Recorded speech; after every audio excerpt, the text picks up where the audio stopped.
Tomorrow is chasing new adventures and following them everywhere. Fly Emirates. Hello, tomorrow.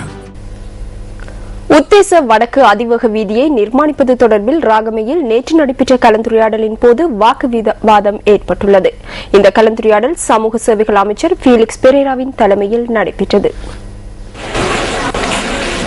Ragama, பட்டுவத்த மற்றும் வல்பொல ஆகிய பிரதேசங்களைச் சேர்ந்த மக்கள் இந்த கலந்துரையாடலில் பங்கு பற்றினர்.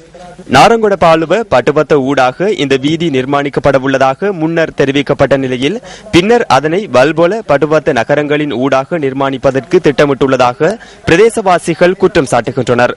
இந்த திட்டத்திற்கு அமைய வீதி நிர்மாணிக்கப்பட்டால் பல்வேறு பிரச்சினைகள் ஏற்படலாம் என அவர்கள் சுட்டிக்காட்டுகின்றனர். நேற்றைய கலந்துரையாடலின் போது சிலர் தமது பிரச்சினைகளை அமைச்சர் ஃபீலிக்ஸ் பெரேராவின் கவனத்திற்கு கொண்டுவர முயற்சித்தனர். 10 பேச்சில் வீடொன்று நிர்மாணிக்கப்பட்டால் அதன் பெறுமதி அதிகரிக்கும், செலவும் அதிகரிக்கும், அபிவிருத்தியும் அதிகரிக்கும். இதனை யாரும் எடுத்துச் செல்லப் போவதில்லை.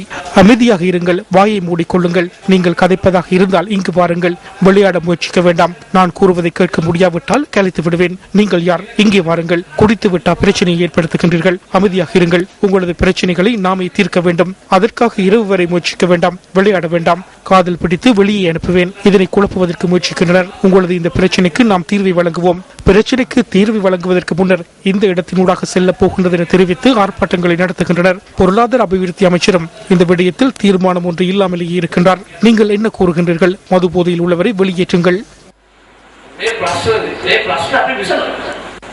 முன்னதாகவே திட்டமிடப்பட்டவாறு நாரங்கொட பாலுவ பட்டுவத்த ஊடாக அதிவேக வீதி நிர்மாணிக்கப்பட்டால் வீடுகளுக்கும் சொத்துக்களுக்கும் ஏற்படும் பாதிப்பை குறைத்துக் கொள்ள முடியும் என அமைச்சர் இதன்போது சுட்டிக்காட்டினார்.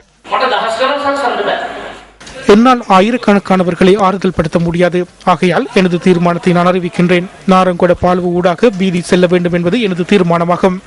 தமது தீர்மானம் தொடர்பில் அமைச்சர் ஃபீலிக்ஸ் பெரேரா அங்கு தொடர்ந்தும் கருத்து வெளியிட்டார். எனது தீர்மானத்தை மேற்கொண்டேன். அது இறுதி முடிவல்ல.